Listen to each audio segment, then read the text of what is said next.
नमस्कार साथियों, अगर आप बीटीएससी पंप ऑपरेटर और कार निरीक्षक की तैयारी कर रहे हो तो ये वीडियो आपके लिए। आज मैं आपको फीटर का जो है सेकंड ईयर का मॉड्यूल 10 बतलाने वाला हूं, तो वीडियो में शुरू से लेकर अंत तक बने रहिएगा। तो चलेगा, इस वीडियो को स्टार्ट करते हैं। आपका पहला क्वेश्चन क्या लिखा हुआ है? प्रेशर गेज के माध्यम से किस दबाव का मान को बढ़ाया जाता है? क्या लगा? प्रेशर गेज के माध्यम से किस दबाव मान को बढ़ाया जाता है? ये जो तो गेज प्रेशर देखो, प्रेशर गेज नहीं लिखा, गेज प्रेशर देखो। अब प्रेशर गेज लिखा हुआ है तो गेज प्रेशर देखो, क्वेश्चन नहीं में आंसर है प्रेशर गेज और गेज प्रेशर, प्रेशर गेज और गेज प्रेशर। और इसमें कोई ट्रिक नहीं है।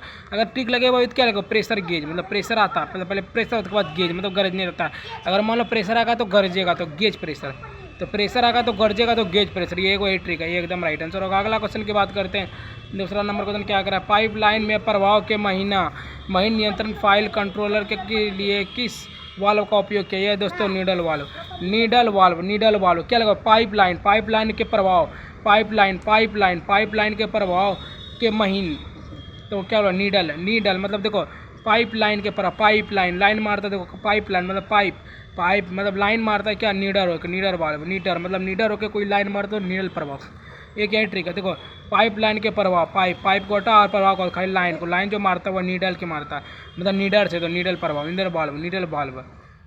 पाइप लाइन के प्रभाव के महीन नियंत्रण फाइल कंट्रोलर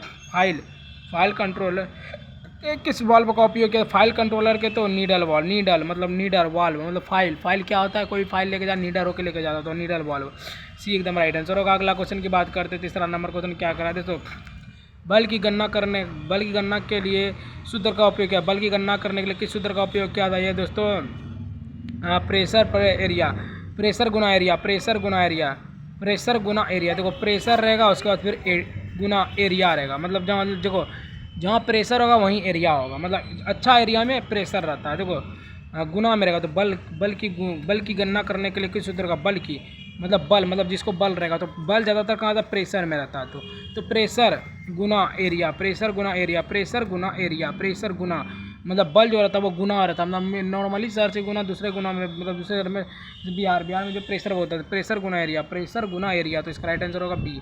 अगला क्वेश्चन की बात करते हैं दोस्तों। चौथा नंबर क्वेश्चन क्या करा? सिंगल एक्टिव सिलेंडर में एक्स के रूप में चिन्हित बाकना हुआ। ये वाले एक्स के रूप में चिन्हित बाकना हुआ। ये तो स्प्रिंग देखो बतलाते, ये स्प्रिंग कैसे?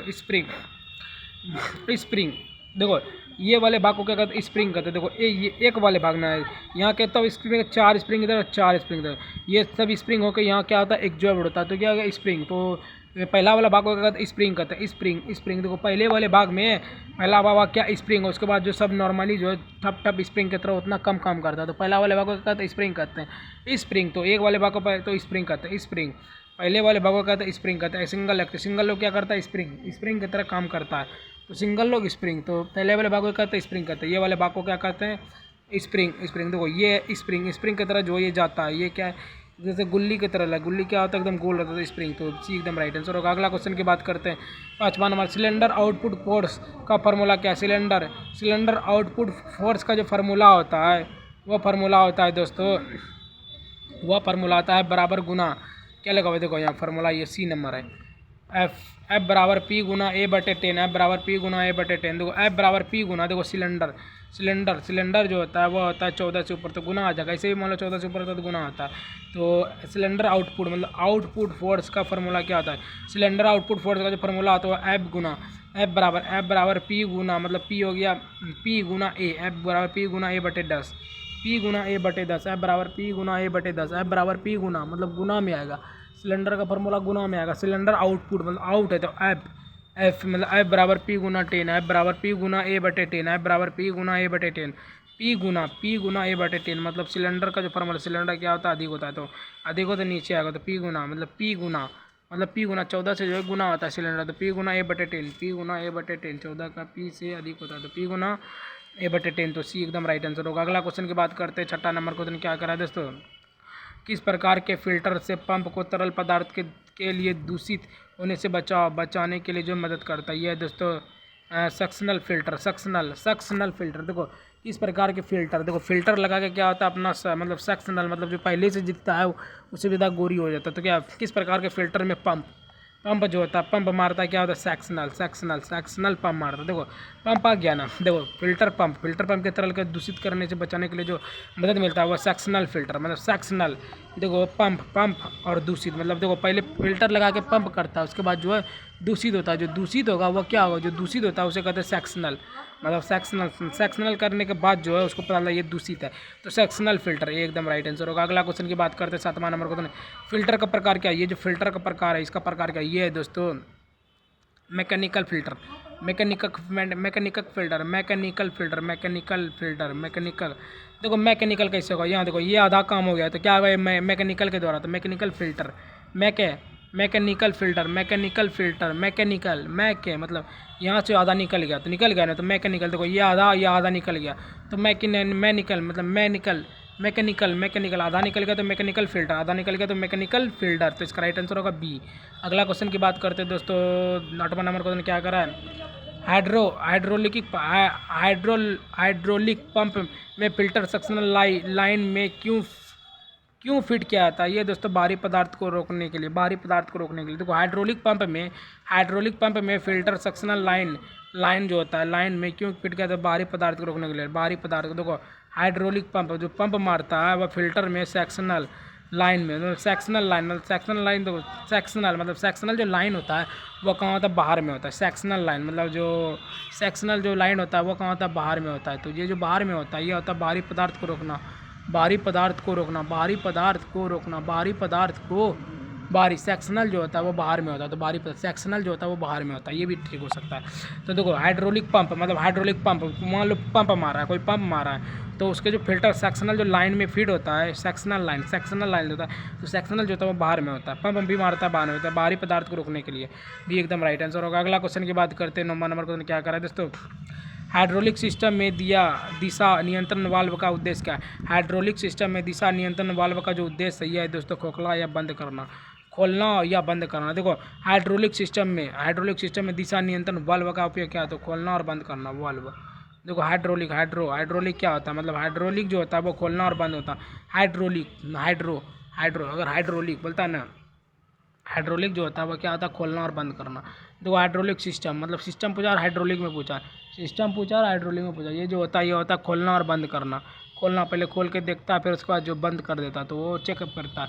तो हाइड्रोलिक सिस्टम में दिशा नियंत्रण वाल्व का उद्देश्य क्या है, हाइड्रोलिक सिस्टम में दिशा नियंत्रण जो वाल्व का उद्देश्य है वह खोलना या बंद करना, ये दिशा नियंत्रण है, इसका राइट आंसर ये होगा। अगला क्वेश्चन की बात करते हैं 10वां नंबर क्वेश्चन क्या करा है दोस्तों, वायुमंडलीय दबाव के ऊपर कौन सा गेंज दबाव वाल्व को इंगित करता है। वायुमंडलीय दबाव के ऊपर कौन सा गेंज दबाव वाल्व को इंगित करता है, ये जो होगा ये प्रेशर गेंज होगा। प्रेशर गेंज देखो वायुमंडलीय मतलब जो क्या प्रेशर, देखो वायुमंडल मतलब जो आकाश से जो आता है उसमें क्या रहता है, प्रेशर रहता है, तो प्रेशर गेंज। तो वायुमंडलीय दबाव के ऊपर कौन सा गेंज दबाव वाल्व को इंगित करता है, तो प्रेशर दबाव। देखो इसमें सिंगल ट्रिक है। वायुमंडल जो होता है वो ऊपर से आता है, ऊपर से जो आएगा वो प्रेशर के हिसाब से आता है। तो वायुमंडल दबाव के ऊपर कौन से गेंज दबाव का वाल्व इंगित करता है, तो प्रेशर गेंज, तो ये एकदम राइट आंसर होगा। अगला क्वेश्चन की बात करते हैं 11वां नंबर क्वेश्चन क्या कर दोस्तों, कौन सा वाल्व हाइड्रोलिक सिस्टम में अत्यधिक दबाव से बचाता है। कौन सा वाल्व हाइड्रोलिक सिस्टम में अत्यधिक दबाव से बचाता है, ये दोस्तों रिलीफ मतलब देखो कौन सा वाल्व हाइड्रोलिक तो क्या हाइड्रोलिक जो होता है क्या होता है, रीलीक होता है, रीलीक मतलब लीक होता है, तो लीक होगा तभी हाइड्रोलिक होगा। तो कौन सा जो वाल्व है हाइड्रोलिक सिस्टम में अत्यधिक दबाव से बचाता है, हाइड्रोलिक सिस्टम में अत्यधिक दबाव से बचाता है, तो रिलीक valve रीलीक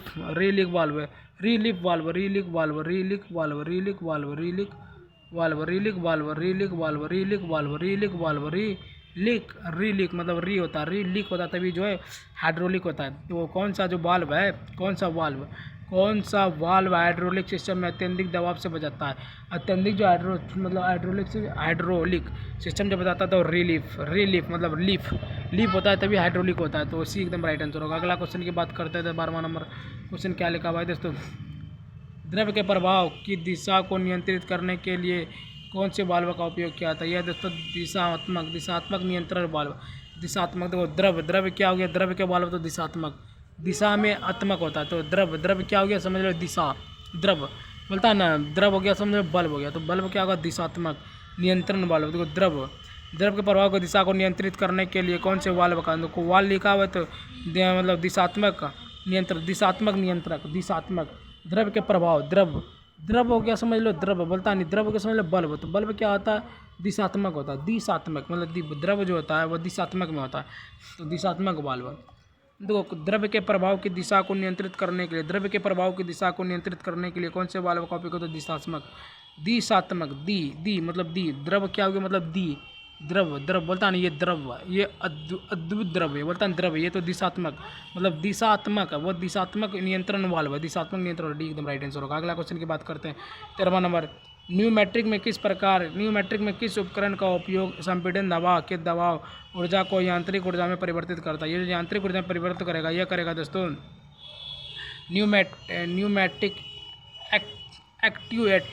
pneumatic activator, pneumatic activator. देखो क्या लिखा हुआ है, न्यूमेटिक लिखवे क्या है तो न्यूमेटिक एक्टिवेटर, न्यूमेटिक लिखवे क्या है तो न्यूमेटिक एक्टिवेटर। न्यूमेटिक में किस उपकरण का उपयोग संपीड़न, न्यूमेटिक में किस उपकरण का उपयोग संपीड़ित हवा के, तो एक्टिवेटर मतलब संपीड़ित हवा, मतलब संपीड़ित जो हवा है वो क्या हुआ एक्टिव है, तो न्यूमेटिक एक्टिवेटर, तो संपीड़ित जो हवा है वो एक्टिव है।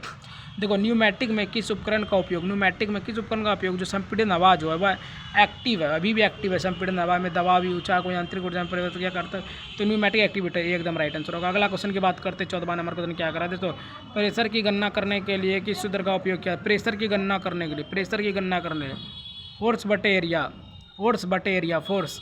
देखो प्रेशर जो आता है, देखो प्रेशर आएगा क्या, पहले फोर्स होगा मतलब जो प्रेशर आएगा पहले, देखो पहले प्रेशर आता है, क्या होता है फोर्स, प्रेशर। देखो प्रेशर, मान लो हमको प्रेशर आया, हम क्या किए फोर्स किए कि भाई हमको पहले जाने दो, मान लो प्रेशर आ गया तो फोर्स कर रहे हैं कि उसको कि बंदा अगला को कि भाई हमको जोर से लग गया तो पहले हमको फोर्स जाना, तो वो फोर्स करा, फोर्स बटे एरिया, मतलब एरिया देख के वो लोग जाएगा ना, तो एरिया देखना कहीं भी तो नहीं है ना, प्रेशर आ जाएगा। तो प्रेशर की गणना करने के लिए किस सूत्र का उपयोग किया था, तो फोर्स बटे एरिया, प्रेशर की गणना करने के लिए किस सूत्र का उपयोग किया जाता है, फोर्स बटे एरिया। मतलब देखो प्रेशर आएगा तो पहले क्या करेगा, फोर्स होगा, उसका बटे में एरिया, फोर्स बटे, देखो प्रेशर मतलब हो गया फोर्स, मतलब फोर्स करें मतलब अगल बगल को बटे हो गया, मतलब बटे मेरे बगल को बटे करे, प्रेशर बटे एरिया, तो बी एकदम राइट आंसर होगा। अगला क्वेश्चन की बात करते हैं 15वां नंबर लास्ट है दोस्तों, ऐसा इकाई में बल की इकाई क्या है, तो बल की जो इकाई है वो है दोस्तों न्यूटन, ऐसा इकाई में बल की इकाई न्यूटन, बल की इकाई क्या है न्यूटन, बल की जो इकाई है वो है दोस्तों न्यूटन, ऐसा इकाई में बल की इकाई क्या है न्यूटन, ऐसा इकाई में बल की इकाई क्या, बल की इकाई जो होता है, बल क्या होता है, देखो बल जिसको होता है वो न्यूटन, मतलब टन मतलब एक तरह से इसको एक देखो इसमें एक ट्रिक है, देखो बल आ गया ना, देखो बल आ गया तो जिसको बल रहता है ना वो 1 टन के बराबर को सामान को उठा लेता है, जिसको बल रहेगा। तो ऐसा इकाई में बल की इकाई है, बल जो रहता है मान लो हमको बल है, तो हम तो क्या करेंगे 1 किलो मतलब 1 टन मतलब न्यूटन लिखा हुआ है, तो हम 1 टन को चीज़ को भी उठा सकते हैं। तो बल की इकाई को ज्ञात करने का जो सूत्र होता है न्यूटन भी एकदम राइट आंसर होगा। तो गाइस अगर आपको थोड़ा सा भी वीडियो अच्छा लगा होगा तो ये 15 सवाल, तो गाइस आपसे एक रिक्वेस्ट है, वीडियो को लाइक सब्सक्राइब शेयर एक प्यारा सा कमेंट जरूर करिए। ठीक है गाइस, मिलते हैं किसी और नए वीडियो के साथ, तब तक के लिए बाय बाय, जय हिंद जय भारत।